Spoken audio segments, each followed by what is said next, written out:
to another video of Kurt's Dice Gaming. So we're back here again with Dungeons and Dragons. On previous videos, as you've seen, we've unboxed Dungeons and Dragons board game. We spoke a little bit about, we're getting into the playing of it. We were adapting as well, adding Dungeon Master Nights, and just really expanding on the creation of it and just the adventures itself as well. We created our own adventures, and we thought to the point, right, we had to get a bespoke miniature for a friend of ours, as you've also seen on a previous video, and that friend is sat next to me today, so he's laughing away. So we got his Dwarf Paladin in the end, and we looked at the Dwarf Paladin, the quality. Again, I will shout out to Dynamic Print Studio for the incredible miniatures provided. We went out, we looked at our character cards, and we looked at what we can expand on, and with some fan-made and also own-made hero cards, we have decided to purchase our own miniatures and have miniatures again provided by Dynamic Print Studio, just to show really the quality of the gameplay and expand on the character creation element. So a big one that I want to start off with, one that you all know, Dungeons and Dragons fans out there, from the paper version to the board game version, is the Mind Flayer. So we had a little small Mind Flayer miniature in the board game, I believe it was in the Legend of Drizzt board game that we had, and I just wanted to expand and get a large scale one. So again, while these are slightly bigger than the board game miniatures, they are still the right base size to play with the board game. And as you can see, the quality speaks for itself. And again, once painted, these miniatures are brilliant. So we're going to go into the ones that we bought. A friend of mine, he's collected them, he's created a lot of the character cards for them, some of them fan-made. But again, just looking at the different races and classes and the options that you can have with a board game. Yeah, so I will show you this one again. This is the Dwarf Paladin that actually got me into playing D&D.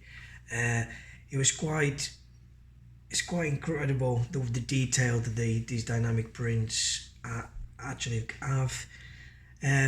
This Paladin is used basically as a tank, and it's a great character to play within all of these expansions. Next, another character you've already seen. It's a Tauren, a shaman, and this shaman, the way I've built it, I've managed to get a little character from a Castle Ravenloft and use it as a spirit wolf. So still great detail. I'll be showing you once again. This absolutely amazing. This slightly shine, and like my friend said, these look absolutely incredible painted. Also with this one as well, we have used it as a boss. It is good because it's just that slightly scale more. So again, you can mix and match. We can adapt so many ways. The next one is one of your favorites, actually. Definitely. It's a priest / a cleric, very concentrated on healing, and as you can see, the detail on them is absolutely incredible. So I'll pass it over to you so you can just talk a little bit more until I get the next figurine. Yeah, so personally I have played the priest a number of times. It's always great to have a healer in the team as well. Small damage effects, but more like curses. You can get rid of your poisons, you can get rid of your your stunned or your mobilizations. And they're just great all-around character, really. While it doesn't have a tank effect to it, it's not got a lot of hit points and armor class, but when you play it correctly, it is brilliant. Yeah, which brings us to another caster, the mage, a female human mage. You can roll it as you please. You can even be an elf, as the hood is up. All elementals or a specific arcane build that you can create. You can go wild when it comes to mages, teleportation, spells, anything else more that comes into play. You can use any other background or any D&D background to create and build your characters. Again, great detail on them, and they sit very well on the board. I'll pass you on another one. I wanted to build a tank, and I've known nothing better than a panda smoking his pipe and stewing on his bamboo. It does very well in a 1 to 2 players adventures where you want to have that little extra AC to obviously fight off the horde of monsters. Again, another miniature that I have played as well and tested myself. A great all-around character again, really fun to play with. And again, a lot of the fun of this is creating a background story for all your characters as well, like you would do on your paper version. It's just great saying a little bit about each character as well whenever we play the games. And another one that comes with one of the expansions, I've got my words stuck there, which is the Dragonborn fighter. And he comes from the Castle Ravenloft.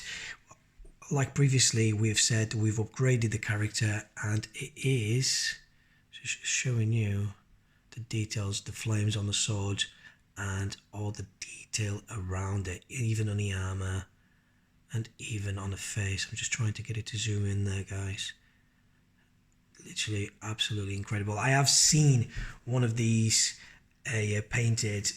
One of a friend of mine has actually got one, and it's incredible. It completely brings out the character. Next, I will be passing you over to my friend here, one of his favourite characters. Yeah, a great story that we created around this one as well. So again, here we have made a barbarian with a leonin. So fantastic miniature. Again, just trying to show you the clarity here, the detail in the miniature itself. Nothing better than a lion as a barbarian.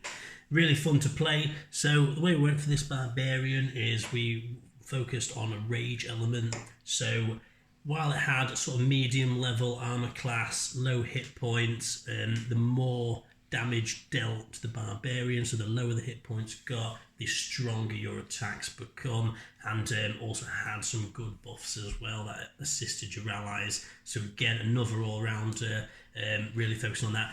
Difficult to play at times, obviously, you know, it gets used to having such a low hit point as well and trying to really play that into the attack damage that you're dealing. You know, again, all characters, once mastered, they all play fantastic. Yeah, and which brings us to our next character, going on the animal folk genre. We have a druid, an elfish druid with some wings there. Another dynamic print special. Dynamic print is not sponsoring us. We're just shouting out just for, obviously, if you guys would like to purchase these type of miniatures, for where to find it, so you don't have to be searching out there tediously. This druid here, I have made it with a feral transformation, which also dual it as a monster. It is a werewolf, so that druid can transform itself into a werewolf, and it's also a boss for the Ravenloft expansion that we've created. Next, there won't be any animal without a sly fox. So this is a rogue, and it is a very fun character to play. One of my favourites, and you can explain more on this one. Yeah, I mean, I've played this one again as well. The rogue was really fun. So hiding in the shadows, it can avoid monsters' detection as well. I mean, you could play this twofold. You could be a loyal adventurer to your friends, or you could be on the other side and you could go against them. It is good. It's a treasure snatcher, disables traps as well, and can also lay its own traps, which we've implemented in there. A fun all-rounder again. What I will say, while some of these might seem a bit upscaled, we have upscaled the monsters in each of the board games as well to make it still challenging, and that's always the fun part of it. We don't always survive each adventure, and it's not about that. It is about just having fun and playing the game and just trying your best. Next, we have got a very large monster here. As you can see, it's a turtle folk, and it is a spellcaster once again, and it can summon certain minions, and we have collected these two little skeletons, as you can see. So as you can see, it it is a bit of a horde trying to go through all the monsters it summons. It is very upscaled compared to a normal one. However, we use this one as mainly as a boss. We do have it as a character, as a necromancer, which we have implemented tokens to obviously every time you dispose of a monster, we can summon a skeleton in its place to control. It also helps our adventure, so we don't use our surges. We get once per adventure, use it as expert power to raise an ally. Yeah, sorry, I got my words mixed up. An ally to to obviously carry on and pay his debt to you. And I will let you introduce your paladin.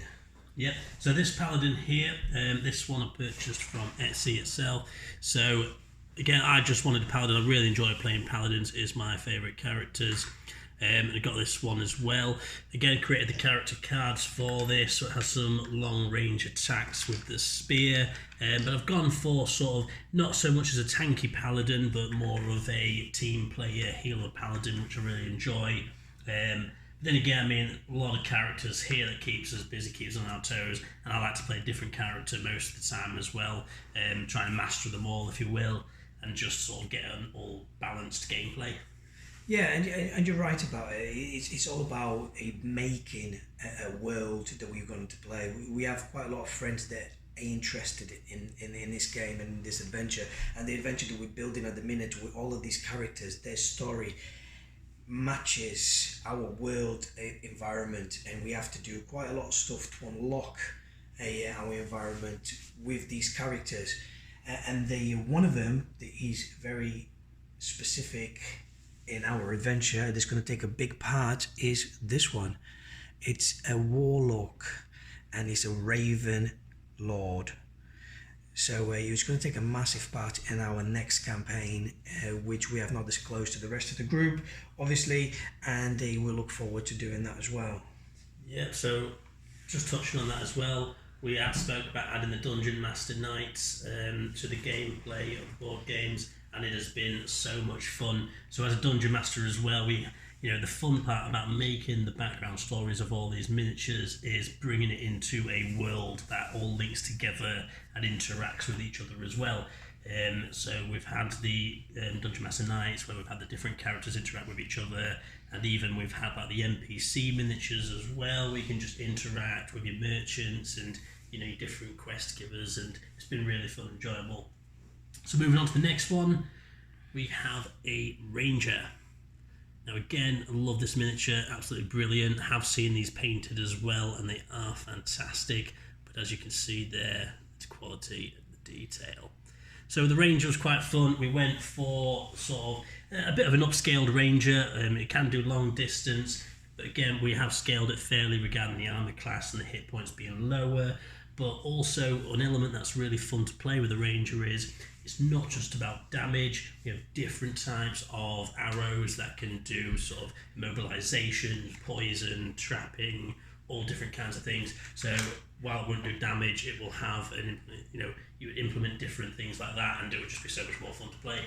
Yeah, it looks like a great character to play. A lot of the people in our group are quite keen and quite excited to play and to pick that card, just because he's more being range focused, like you said, doing all these arrows and having these type of at-will powers that you can play with, and you really have to use your mind to do it. Another great little miniature, it's not from Dynamic Prince, it's from another seller on Etsy, which I cannot recall, which I apologize. It's this little demon figurine, which looks very cool. Dual wield, and we have some big plans for this miniature to be one of our bosses. It can pick you up in the air and split you, which obviously the aim of the game is to obviously keep yourself in a party, and that little demon there can do exactly the opposite. And which then brings you to our last playable character, which has taken quite a long time and give you a bit of a headache to trying to get the words down to paper. Absolutely. So putting the mechanics to this was very difficult for the board game version. Now, while this is really popular on the paper version, and I have seen a lot of these, I was trying to read many different backgrounds and I was trying to figure out how we can scale this into the board game, but I believe we have made it work. Yeah, once again, I'll be showing you, because I didn't tell you the name. It is our Hound Master. So our Hound Master comes with four playable hounds that you could pick from. Different tenacities, different attacks, different abilities, and which can obviously pursue and hunt down your different monsters. You can also save and protect an ally and yourself. So here we have it, a huge collection, and I'm very sure we're not going to stop there. We have been looking at so many already. I think my favourite selection box on my Etsy page is full already, and I'm just waiting to get some more on. But at the moment, these are our characters. You've seen a couple of them previously, and we're looking forward. We're really excited to get these in our new campaign, and just having a taster session as well, just on a regular playthrough on one of the adventures in the board game. And hopefully we will post more to come, and we will show you more as we expand. So please, again, like and do comment if you want to talk about the miniatures, where we got them, or any sort of feedback would be great. And again, subscribe to the page. You'd really help us out. Thank you very much, and thank you for watching. Thank you.